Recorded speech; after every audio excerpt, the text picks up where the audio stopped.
Brinkhaven was once the kind of small American town you'd see in a Norman Rockwell painting: front porches, church picnics, kids riding their bikes down Main Street without a care in the world. Neighbors knew each other by name, and the local police were trusted guardians of peace. But over the years, something changed. Slowly, quietly, fear crept in. Doors that once stayed unlocked were now bolted shut before sunset. People lowered their voices when speaking about law enforcement. A simple traffic stop could spark anxiety, even dread. The badge, once a symbol of honor, had become a warning sign.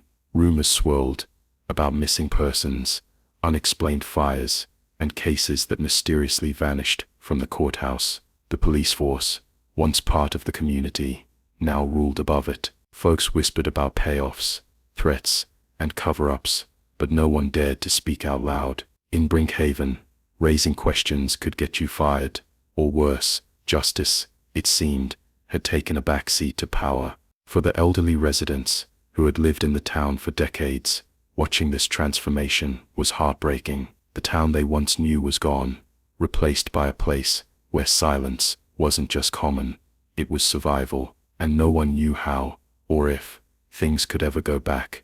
Ethan Kowalski wasn't always the kind of man people feared. In fact, for many years, he wore his badge with pride, or at least he pretended to. He shook hands at community events, handed out candy to kids at parades, and delivered speeches about law and order. But beneath the polished surface was a man who didn't serve the law. He controlled it. To him, Brinkhaven wasn't a town to protect. It was a kingdom to rule, and he ruled it through fear, intimidation, and a carefully built system of corruption that ran deeper than anyone dared imagine. Kowalski decided who got arrested and who walked free. If you played by his rules, and by that, paid him enough, he'd make your problems disappear. If you didn't, he'd make you disappear. His wealth didn't come from a police officer's salary. It came from backdoor drug deals, hush money from local criminals, and protection payments from terrified business owners.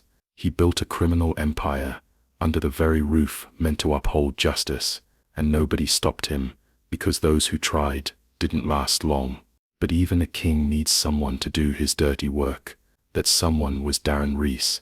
Reese wasn't just a cop, he was Kowalski's personal enforcer, muscular, cold-eyed, and always 2 steps behind anyone who spoke out. Reese handled the threats that needed to be silenced. A journalist writing a story too close to the truth. His car went up in flames. A store owner refusing to pay protection fees. A fire accidentally destroyed his shop. Witnesses were intimidated, cases were tampered with, and suspects ended up resisting arrest, bruised, bloodied, or dead. What made it worse was the illusion. The department looked clean from the outside. Reese even had a wall full of awards, commendations for bravery, medals for service. But every medal was a mask, and every handshake was a warning. The good cops either turned a blind eye, or left town. Those who stayed learned to fall in line, or risk their lives. The system wasn't just bent, it was broken, and nobody dared fix it. Senior citizens in Brinkhaven, the ones who had known the town back when officers carried groceries for the elderly and helped kids cross the street, watched all of this unfold with growing despair. They knew the faces behind the badges. They remembered when Ethan Kowalski was just a rookie fresh out of the academy. To see him become the face of fear, that was the real heartbreak. Kowalski didn't just break the law, he rewrote it. He made himself untouchable, and for years he succeeded. Court cases disappeared, complaints were lost, internal investigations went nowhere, because Ethan Kowalski wasn't just part of the system, he was the system, and as long as he held power, Brinkhaven had no justice, only control, only silence. And for the people of that town, especially the older generations who had once believed in the law, that silence was the loudest warning of all. Jessica Mallory joined the Brinkhaven Police Department with a heart full of purpose and a belief that justice still mattered. Raised by a Vietnam veteran and a schoolteacher, she grew up on stories about courage, duty, and doing what's right. even when it's hard.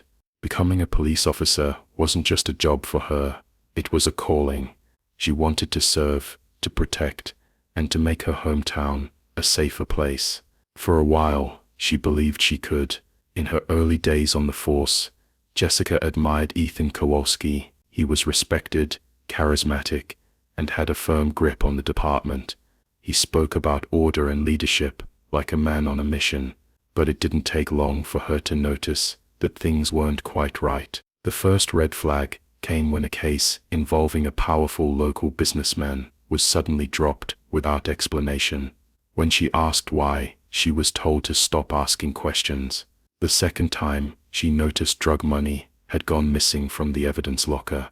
Again she raised a concern. This time, she got a warning. Subtle, but clear. "You're new here," they told her. Best not to stir up trouble. But Jessica couldn't let it go. She kept watching. She kept digging. Then one night, she witnessed Darren Reese, Kowalski's trusted right-hand man, beat a handcuffed suspect nearly to death in a back alley. It wasn't self-defense. It was rage, pure and simple. When she reported what she saw, she was told to write it up as a justified use of force. That was the moment the illusion shattered. At first, Jessica tried to tell herself it was just a few bad apples, that the department wasn't corrupt, just flawed. But over time, it became impossible to ignore the truth. It wasn't one bad cop, it was the whole department. From the top brass to the night patrols, silence and complicity ruled the station. Files were altered, testimonies vanished, evidence disappeared. Jessica faced a choice: fall in line like the others, or stand alone. It wasn't easy. Her fellow officers began to treat her differently. The camaraderie vanished. Her locker was vandalized. Her shifts were changed without notice. They wanted her gone, or at least quiet, but she wouldn't back down. Not completely. She became cautious, watching and waiting, gathering her own sense of what was happening. If she couldn't fight them head-on, she'd find another way. She didn't know it yet, but someone else was already fighting from the shadows. Someone working for the FBI, building a case from the inside. But Jessica's role was still crucial. She was the conscience that hadn't been silenced, the one person still in uniform, who dared to believe justice meant something. In a town drowning in fear and corruption, Jessica Mallory stood as a flicker of light in a dark tunnel. She didn't have a badge of armor, or a powerful title. What she had was rarer: integrity. And sometimes, one honest soul is all it takes to start a reckoning. To anyone passing by, Tiana Rosewood was invisible, just another quiet woman in the courthouse archives, sorting through old case files and filing paperwork with meticulous care. She wore simple blouses, kept her head down, and spoke only when necessary. People barely noticed her, and that was exactly what she wanted, because Tiana wasn't just an assistant in the records room. She was a highly trained FBI agent, working undercover on one of the most dangerous assignments of her career, to dismantle the Brinkhaven Police Department from the inside. Her mission was clear, but the risks were immense. This wasn't just about crooked cops or missing money. Brinkhaven had become a town where fear silenced truth, where justice was bought and sold like merchandise. The corruption ran so deep that most people believed it could never be rooted out. But Tiana believed differently. She had spent years studying criminal networks, uncovering patterns, tracking inconsistencies others missed. And now, armed with nothing but a badge she couldn't reveal, and a determination forged in steel, she began the painstaking work of exposing the rot at the heart of Brinkhaven. Every day she sat at her desk and quietly pulled the threads. She examined arrest records, cross-referenced reports, and highlighted cases that didn't add up. She saw convictions vanish without reason, witnesses disappear, and evidence lost under suspicious circumstances. It was all there, hidden in plain sight. To most, the papers were just ink and numbers, but to Tiana, they were the trail of breadcrumbs that would eventually lead to the truth. Her cover had to remain flawless. She never requested too many files at once. She never stayed too late. She smiled when spoken to, nodded politely, and never drew attention. It was a lonely existence. No one to confide in, no backup, just the weight of a city's silence pressing down on her every day. And yet she pressed on, because she knew that if she failed, people would continue to suffer, innocent lives would continue to be destroyed. Then came the night Kevin Cross, a fellow whistleblower, slid a manila envelope across the diner table. Inside was a photograph, 2 officers caught exchanging evidence for cash in a dimly lit warehouse. One of them was Ethan Kowalski. It was the proof she had been waiting for, but the moment Kevin handed it over, she knew he had signed his own death warrant. Tiana didn't cry when Kevin was murdered. She didn't shout or rage. She went back to her desk the next day and kept working, harder, faster, quieter, because now it was more than a mission. It was personal. In a courthouse filled with ghosts and lies, she was the only one who knew the full picture. She was the silent observer, the hidden enemy of corruption. And when the time came, she wouldn't whisper. She would roar with evidence, with truth, and with the full power of the law behind her. Tiana Rosewood was the hero no one saw coming, and Brinkhaven would never be the same again. The diner was quiet that night, just the low hum of an old refrigerator and the occasional clink of a coffee cup on ceramic. It was the kind of place where time felt slower, where the smell of burnt coffee and fried bacon seemed permanently soaked into the walls. Tiana Rosewood sat in a corner booth, the same one she had used countless times to stay unnoticed. She wasn't there for a meal, she was there for the truth. Across from her slid Kevin Cross, a local government worker with tired eyes and a secret far too heavy for one man to carry. He didn't waste time with pleasantries. His movements were tight, nervous. From inside his jacket, he pulled out a plain manila envelope and placed it between them like it held a live grenade. "This," he said quietly, tapping it once, "is what you've been looking for." Tiana opened it with steady hands. Inside was a single grainy photo. It showed 2 Brinkhaven officers inside a warehouse, exchanging a bag of evidence like businessmen closing a deal. Standing in the background, just visible under a flickering light, was Ethan Kowalski. Her heart sank. This wasn't just speculation anymore. This was confirmation, corruption captured in black and white. Her voice barely rose above a whisper. "Where did you get this?"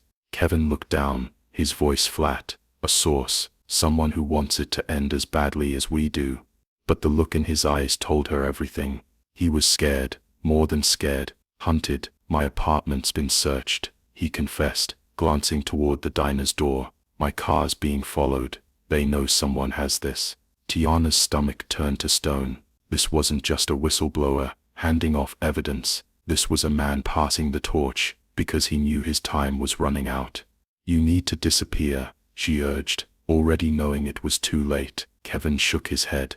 "I'm not running, but if something happens to me, make sure this doesn't disappear."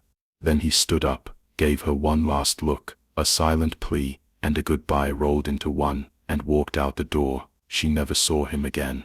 That moment marked a shift. Tiana had always known the stakes, but this made it real. Kevin's death wasn't just tragic, it was proof that the people she was hunting would do anything to protect themselves. There would be no second chances, no backup. From here on out, every move had to count. She returned to her desk the next morning, like nothing had happened, the envelope tucked securely into her bag. On the outside, she was still the quiet assistant in the archives, but inside, something had changed. Kevin's sacrifice lit a fire in her that couldn't be put out. This was the turning point, the moment when her mission became a war, and she wasn't walking away. Tiana Rosewood had always been careful, meticulous, even. She kept her cover airtight, her presence quiet, her movements deliberate. In a building full of secrets, she had become just another shadow in the background, shuffling paperwork, smiling politely, never drawing attention.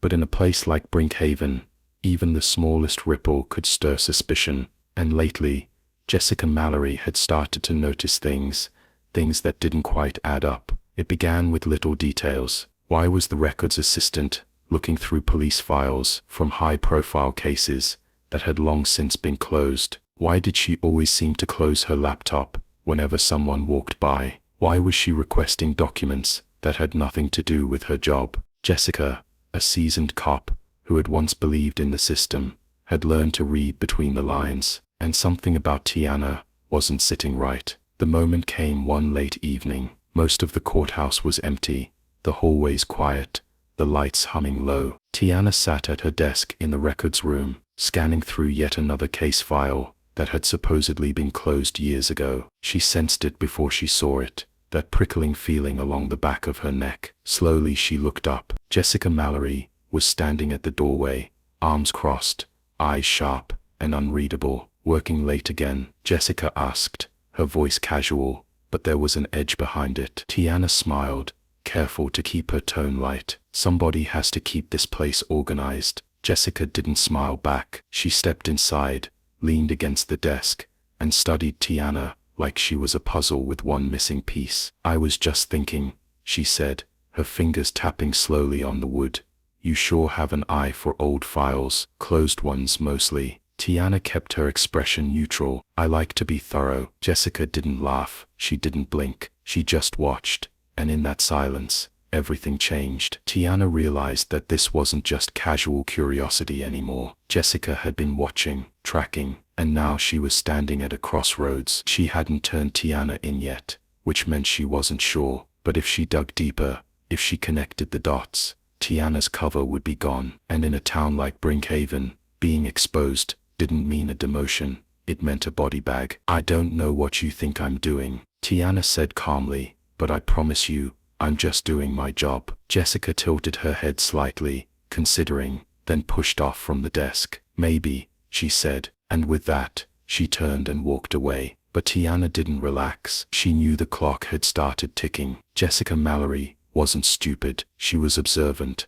principled, and dangerously close to the truth. And if she chose the wrong side, everything Tiana had built could fall apart. For the first time in her mission, Tiana wasn't just hunting corruption, she was being hunted. And now the game was no longer played in secret. It was being watched, carefully, relentlessly. One wrong move, and everything would come crashing down. The courthouse was supposed to be a place of justice, but on the morning of Ethan Kowalski's trial, it felt more like a theater, one where the outcome had already been scripted.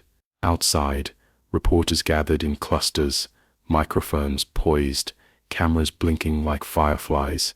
Protesters waved, handmade signs, some demanding justice, others calling the whole case a political hit job. But inside the courtroom, the tension was heavier than the heat of a summer storm. Ethan Kowalski entered the chamber with the confidence of a man who believed he still owned the town. His uniform was freshly pressed, his posture straight, his smirk firmly in place. He didn't look like a man facing a dozen felony charges. He looked like a man walking into a celebration. Behind him, Darren Reese and two other officers under investigation followed in silence. Their faces were blank, their movements robotic, but Kowalski, he was different. He radiated control. To him, this wasn't a trial, it was a formality, a performance to soothe the public before the system did what it always did, protect him. On the other side of the room sat District Attorney Elizabeth Calder. She had spent months building this case, brick by brick, risk by risk, but that morning she had received a chilling phone call. A voice, calm and measured, had advised her to walk away. No threats, just a quiet, well-placed warning: drop the case for your own good. She hadn't, and now, as she sat at the prosecution table, she could feel the weight of eyes watching her, judging whether she would stand tall or fold. The judge entered. The courtroom settled. The trial began. Then, like clockwork, Kowalski's attorney rose and delivered what he clearly thought was a masterstroke. "Your Honor," the defense lawyer began smoothly, "we'd like to submit new evidence, sworn affidavits, surveillance footage, and official reports that not only clear Officer Kowalski of all wrongdoing, but suggest he has been the victim of a malicious smear campaign."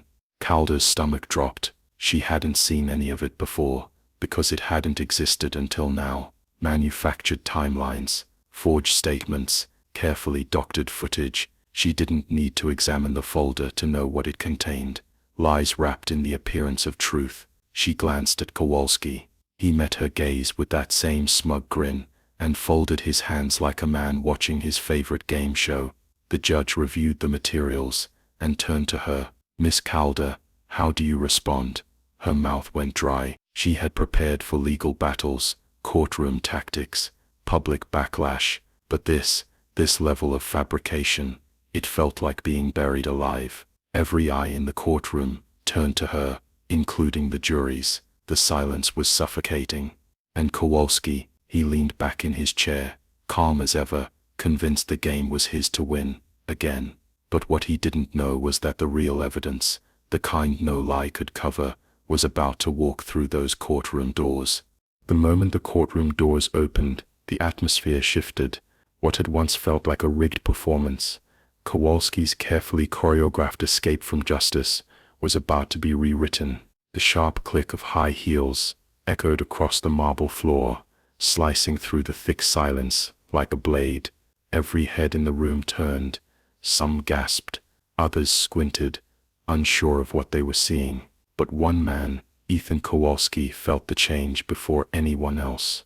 Tiana Rosewood stepped into the room, wearing a perfectly tailored black suit, her posture straight, her face unreadable. She was no longer the quiet woman from the archives, no longer the invisible assistant buried in paperwork. Today she stood in full view, commanding, composed, and utterly unshaken. Kowalski's smirk faltered.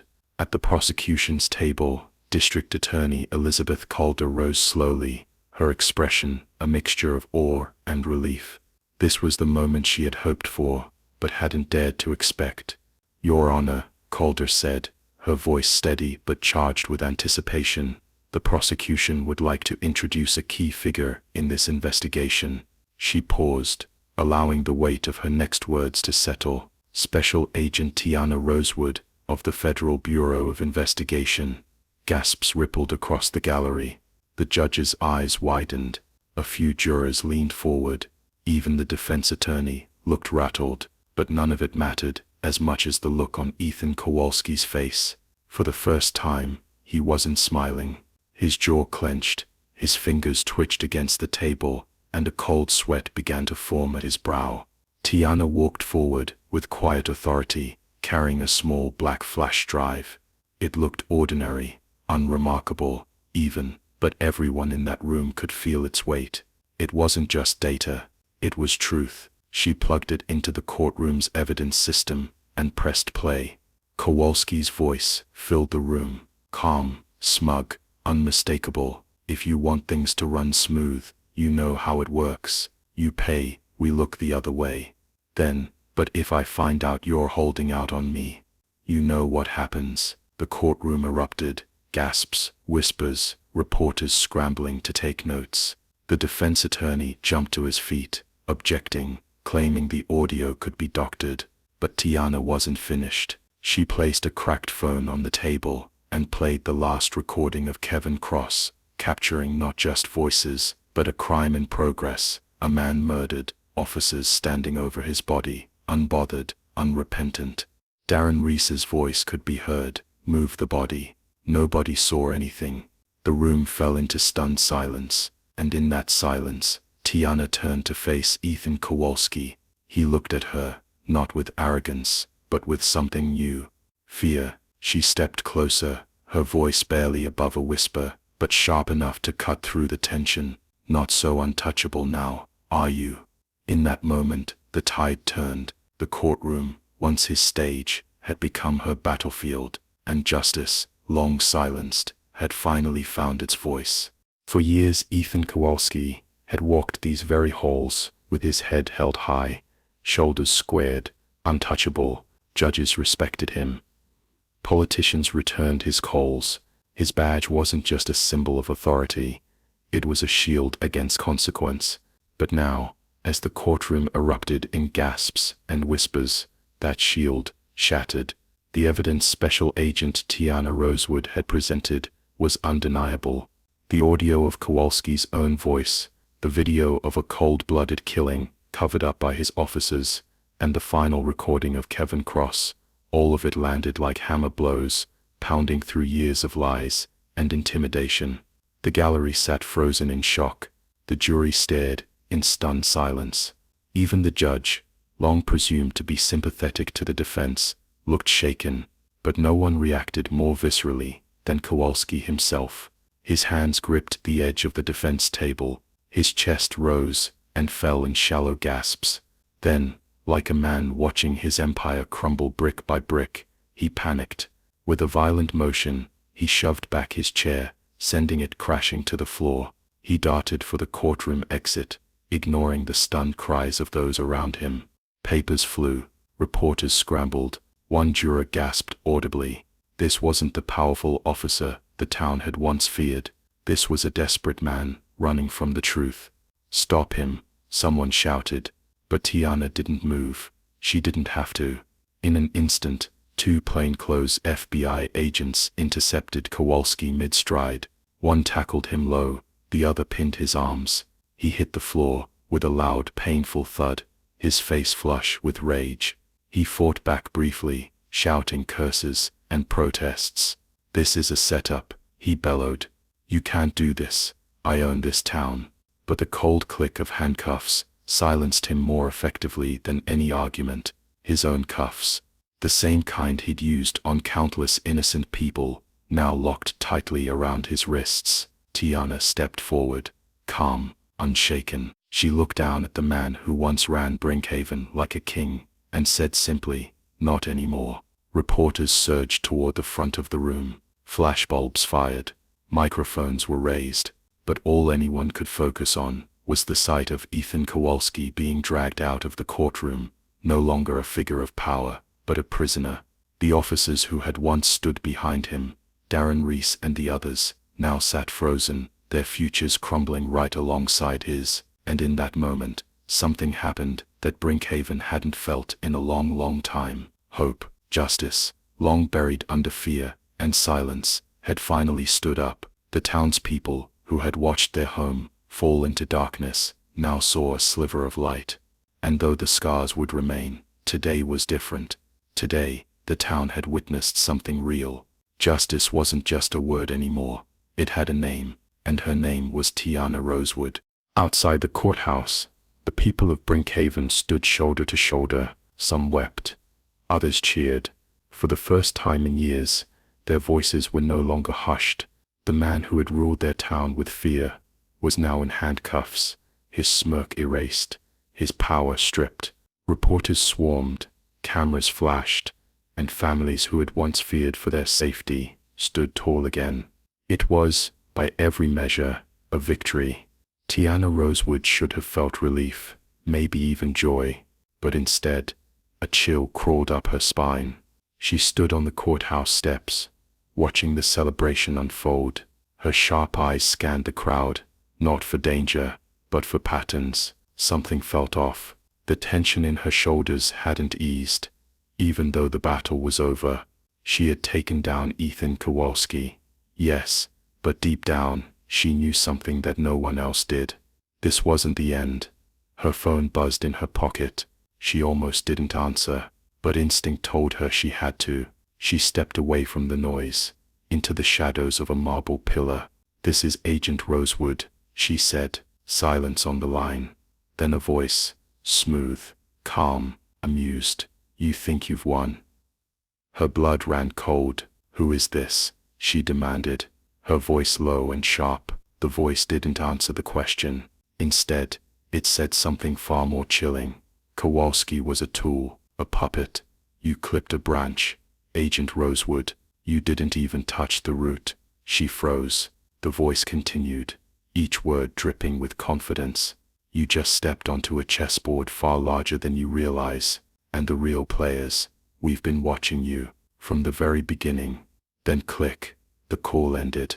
Tiana stood frozen, the phone still pressed to her ear. Her heart beat steadily, but her mind raced. Somewhere, far beyond the courthouse steps, a man in a dimly lit office sipped a glass of whiskey and stared out over the city skyline, his face hidden in shadow, his smile unbothered. Kowalski was never the king, just the knight protecting something bigger. And now they knew who she was. The crowd's cheering faded into background noise.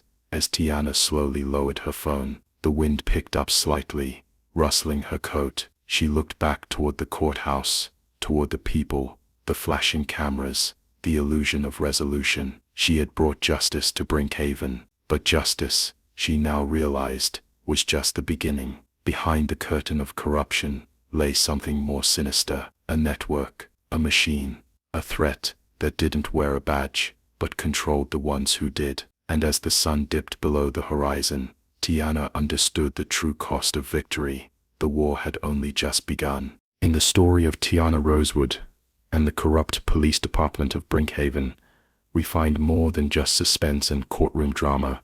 We find powerful life lessons that still resonate, especially for those of us who have lived through decades of change, struggle, and hard-earned wisdom. At its heart, this story reminds us of a truth many in the older generation already understand deeply. Doing what's right often comes with a cost, but silence costs even more. Tiana's journey teaches us that true justice isn't loud or glamorous. Sometimes, it's quiet. It works behind the scenes. It files papers no one looks at, listens when others dismiss, and waits patiently for the moment when the truth can be revealed. It reminds us that not all heroes wear uniforms or capes. Some wear simple clothes and sit in dusty rooms, doing the hard invisible work that holds society together. For seniors who have witnessed injustice, whether in the civil rights era, in their own neighborhoods, or within broken systems, Tiana's courage affirms a timeless principle: corruption thrives when good people look away. But even one voice, firm, faithful, and unshaken, can begin to turn the tide. Whether it's speaking up at a town hall, writing a letter to a representative, or standing up for a neighbor being treated unfairly, no action is too small when it's rooted in truth. Another message that rings clear is the importance of discernment, of looking beyond appearances. The town of Brinkhaven placed its trust in a man who wore a badge and smiled for the cameras, but behind that polished image was a web of fear and control. Many older Americans understand the danger of trusting titles without questioning motives. This story encourages us to stay vigilant, to pay attention, and to trust our instincts, even when those around us remain silent. Finally, the story leaves us with a sobering but hopeful reminder: the fight for justice never truly ends. Even after one victory, there may be deeper layers of wrongdoing still hidden. But that shouldn't discourage us. It should prepare us, because with every challenge overcome, we grow stronger, wiser, and more ready to face the next. As we grow older, it's easy to believe that our time to make a difference has passed, but Tiana's story proves otherwise. Wisdom, patience, and moral clarity, traits often found in abundance among older generations, are exactly what the world needs in times of crisis. Whether you're 35 or 85, your voice still matters, your courage still counts, because sometimes, all it takes is one steady hand in a storm to guide the ship back to shore.